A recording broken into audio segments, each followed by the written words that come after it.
చంద్రబాబు నాయుడు గారు ఎంత టాలెంటెడ్ రా అంటే నిన్న యోగా కార్యక్రమం పెట్టినాడు. ఎవడైనా కూడా ఆరోగ్యం కోసం యోగా పెడతాడు. ఈయన రికార్డుల కోసం యోగా పెట్టినాడు. ఎందుకు రికార్డుల కోసం యోగా పెట్టినాడంటే మా ఊర్లో 10 సంవత్సరాల ముందు చచ్చిపోయినోడికి పార్టిసిపేషన్ సర్టిఫికేట్ ఇచ్చినారు యోగాలో.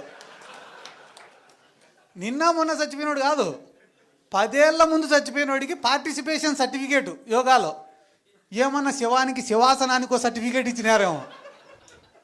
అంటే ఏం చేసినా కూడా దాంట్లో స్కామే ఉంటుంది తప్ప ప్రజల గురించి ఆలోచించి వాళ్ళు ఏమి కూడా చెయ్యరు.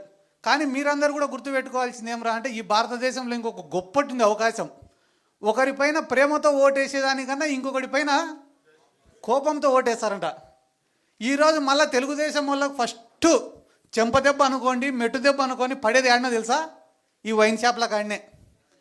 ఒరే వైన్ షాపులు వచ్చినాయి, ఇంకా మన గల్లాపేట నిండుతుంది, మన